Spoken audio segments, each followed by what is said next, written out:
Este es un episodio especial, el cual fue un episodio exclusivo para Patreon, publicado el 17 de julio del 2020. Los invitamos a seguirnos en nuestro Patreon para acceder a contenido exclusivo como este y a versiones extendidas al final de cada episodio. Saludamos a nuestros Patreons, bebedores sociales, Visu, Romina Vázquez y Laura Porras. Gracias por su apoyo y ahora sí, comencemos.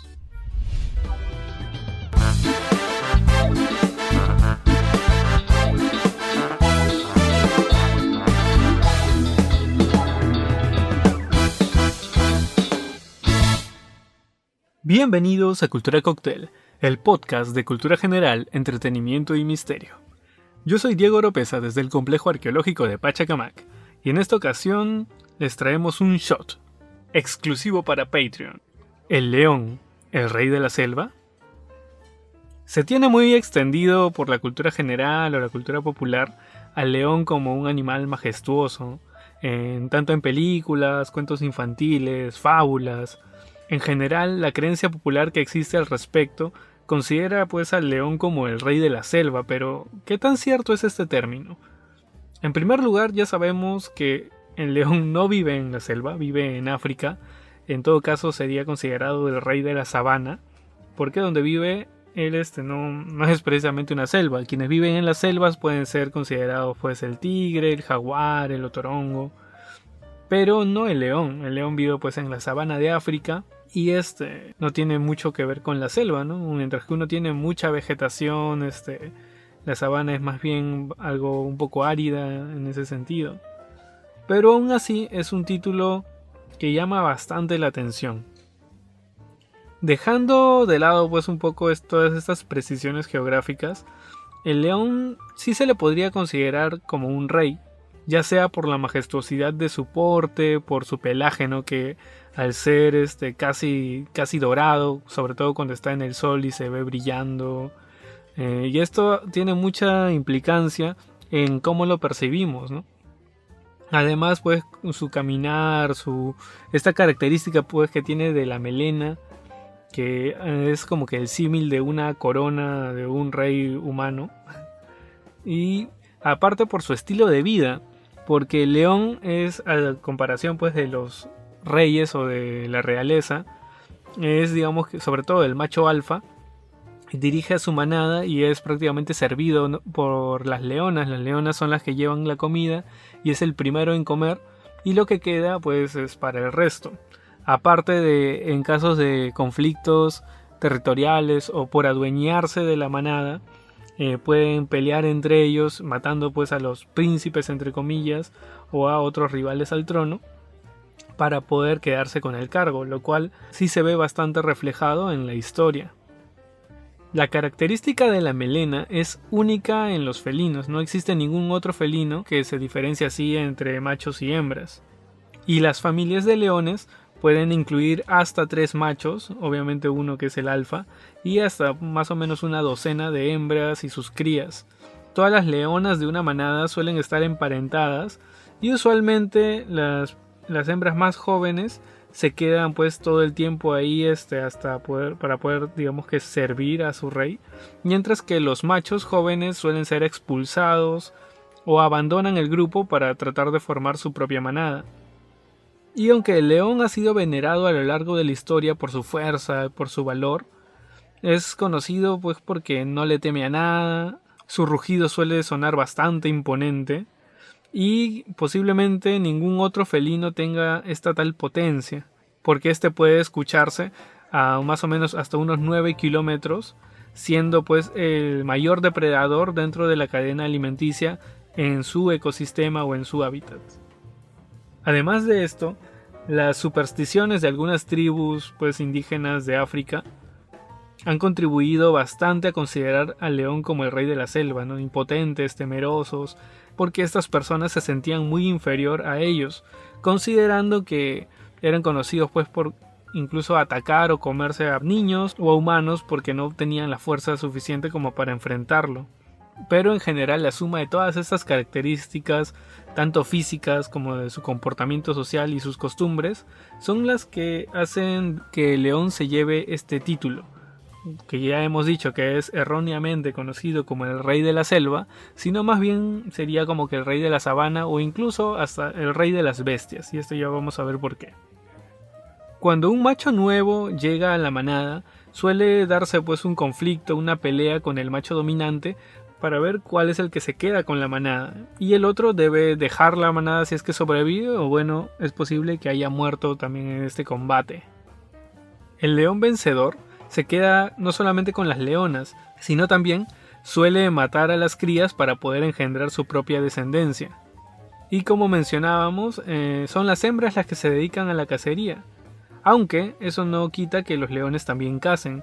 Sin embargo, su rol principal más que de cazar es de defender a la manada, y en ocasiones que las hembras no puedan derribar a una presa, es él el que tiene esta labor por su potencia, por su fuerza, porque recordemos que siempre el león va a ser el más fuerte de su manada, porque constantemente hay conflictos entre leones cada vez que un macho nuevo llega, estableciéndose esta jerarquía que va desde el orden para comer, ¿no? Que decíamos que el león come primero, luego las leonas, luego los leones jóvenes y al final los cachorros, pobres cachorros.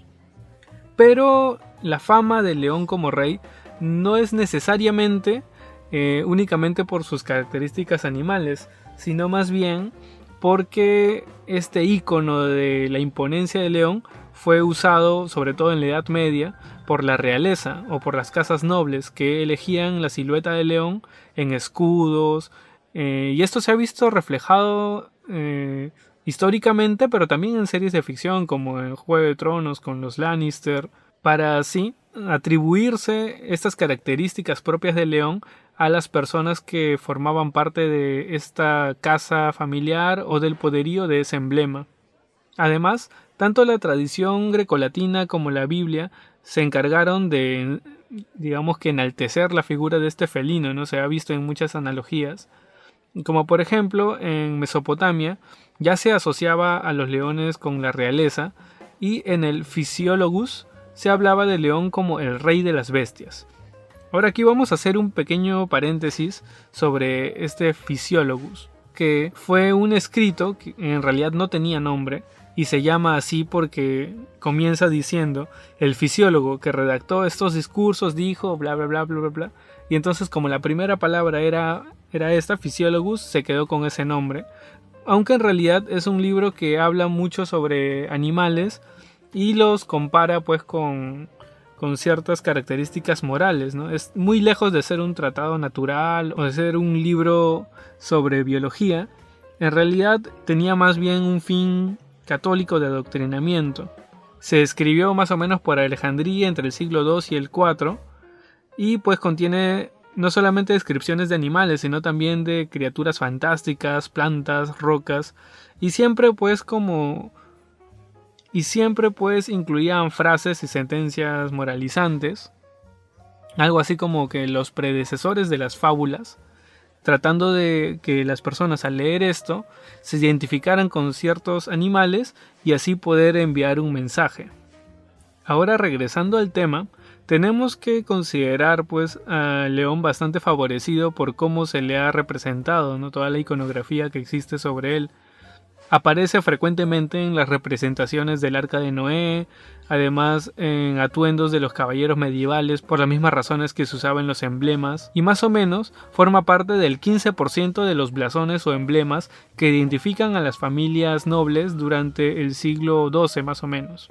Y es así como la presencia de un león en el escudo de los ejércitos parecía dotarlos de la fuerza de este animal, ¿no? Como para inspirar miedo. Incluso se le puede ver tallado en esculturas de cuerpo entero en los patios de los castillos, para resaltar este carácter de supremacía. Y aunque ya mencionábamos un poco sobre el león y sus características físicas que lo hacen ver pues como algo majestuoso, es algo que lo diferencia de otros felinos. Por ejemplo, si vemos a un tigre, a un leopardo, un guepardo, no suelen tener esta imponencia, precisamente por eso, por la melena, por el porte, por el color, y es algo que se ve muy poco en los animales, ¿no? Precisamente animales como el pavo real, por ejemplo, están dotados de esta majestuosidad que uno lo ve y dice, ah no, pues sí, de verdad que sí parece ser algo como que majestuoso, superior al resto, etc.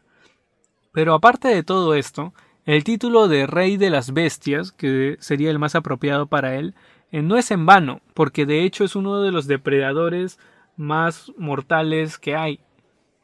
De hecho, la mayoría de estos felinos grandes lo son, están diseñados para cazar y pueden hacerle frente casi a cualquier presa. Considerando también que viven en manadas y entonces atacan en manadas también en su mayoría de casos. Aunque como veíamos, el león o el macho alfa de los leones no se dedicaba precisamente a la cacería, pero de hacerlo pues sí como que se daba a imponer diciendo no, acá yo soy el que manda. Y por esto y muchas cosas más es que se ha visto reflejado pues en películas, libros, fábulas, como por ejemplo en El Rey León, que se muestra de una manera tratando de hacer una analogía pues con Hamlet y con historias de reyes que han ocurrido pues en la vida real, pero en animales, cosa que es medio extraño porque ahí podemos ver a Simba y a Scar, que en realidad pertenecen a razas diferentes. Aunque recuerdo también mucho, por ejemplo, en la película de Robin Hood, que muestran al rey Ricardo Corazón de León como pues obviamente un león. Y bueno, espero que haya quedado un poco más claro el por qué es que se empezó a usar este término. Ya vemos que tiene que ver más con la Edad Media, aunque en realidad sus orígenes vienen de mucho antes, y que les haya parecido interesante. Bueno, y vamos a dejar el episodio hasta aquí. Y muchas gracias a nuestros Patreons por apoyarnos. Este episodio es solamente para ustedes y tantos shots como este, como episodios completos como el último que tuvimos sobre catalepsia, están disponibles únicamente en esta plataforma. Esperamos que sea de su agrado.